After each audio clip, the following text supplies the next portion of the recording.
大家好，欢迎收看扣马电竞。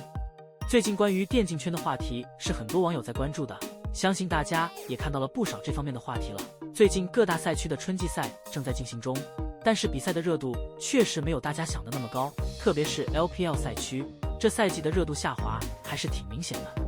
大家更加热衷于讨论比赛之外的话题，比如最近网友票选 LPL 最讨厌的选手，结果大家发现5个位置都是知名选手，最高者甚至获得 75% 的票数。其实这是正常现象，粉丝越多，自然黑粉也就越多。我们一个个来看。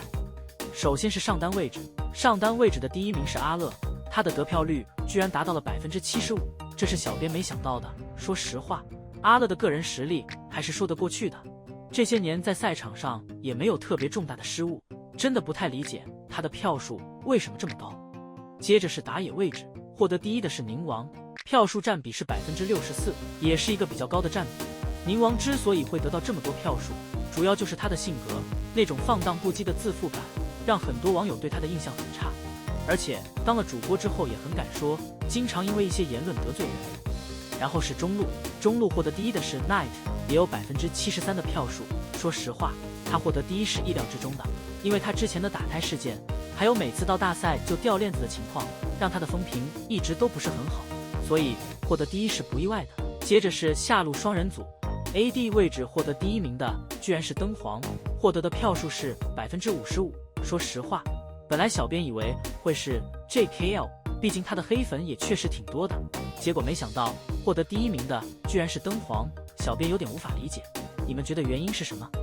最后是辅助，刘青松获得了第1名，得票率是 36%， 相对少一点。刘青松其实就是高冷了一点，其他也没有什么特别过分的行为，获得第1名可能就是因为粉丝数量庞大，因此黑粉也多吧。除了网友关注的票选话题外，就是这段时间换人的队伍特别多，比如今天 OMG 的中单位置就由 Angel 换成了 Linfan， 又比如昨日 WE 官宣签下 Able， 显然是要换下 LP， 还有 RNG 换下上野 ZDZ 和小魏。而其中最让人意想不到的就是昨天 WBG 换下 Chris， 换上2队辅助 Spare。 要说 LP 本来就菜， Angel 夏季赛状态不佳，斩杀都能理解，但 Chris 可是实打实的世界冠军，去年还跟着 WBG 拿了世界亚军。松松的粉丝都对管理层颇为不满，比如有粉丝说刘少是辅助里面颜值和实力都相当不错的，打团开团非常敏锐，辅助开团和做颜死亡很正常，希望刘少能重登赛场，不要坐冷板凳。又有粉丝说辅助招你惹你了，人是要保的，团是要开的， K 搭是保不了的，首发是要被下的，比赛什么表现你看不出来吗？下辅助都不动中单，你真是好眼力呢。还有消息说刘青松不仅是成为替补，甚至是不打准备退役了，不过这个很快就被大主播 Doim 辟谣。 Doim 表示刘青松退役是假消息，今天还和他聊过天。事实上刘青松成为替补后并没有闲着，而是疯狂排位训练。在 WBG 官方的反图中也能看到松松在打排位，一个选手如果打算退役，怎么会努力排位呢？所以能轻松判断出松松不止没有想退役，还很渴望重回首发。前 LPL 名宿知名 ADC 微笑就说，这应该是最热闹的一个赛季，打的人都疯狂换，教练也换，以前再怎么离谱都是打完一个赛季才换人，为什么会出现这样的情况？主要原因就是夏季赛新的分赛段规则。以 WBG 为例，昨天打 AL 之前战绩是2-4，如果换成春季赛，你不会很紧张很急切想要赢下一场比赛，哪怕输到2-5甚至2-6，后续比赛打好了一样能进季后赛。但是现在是夏季赛的定组赛，每一场都很重要，可能多赢一场，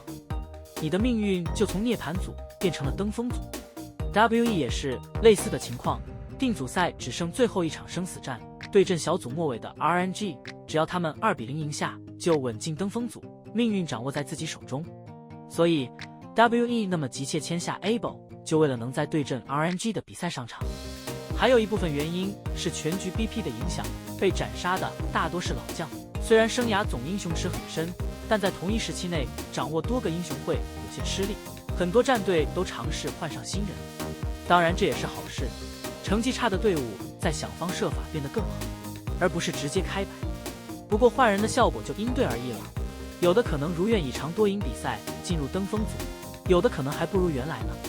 好了，以上就是本期的全部内容，大家有什么想说的，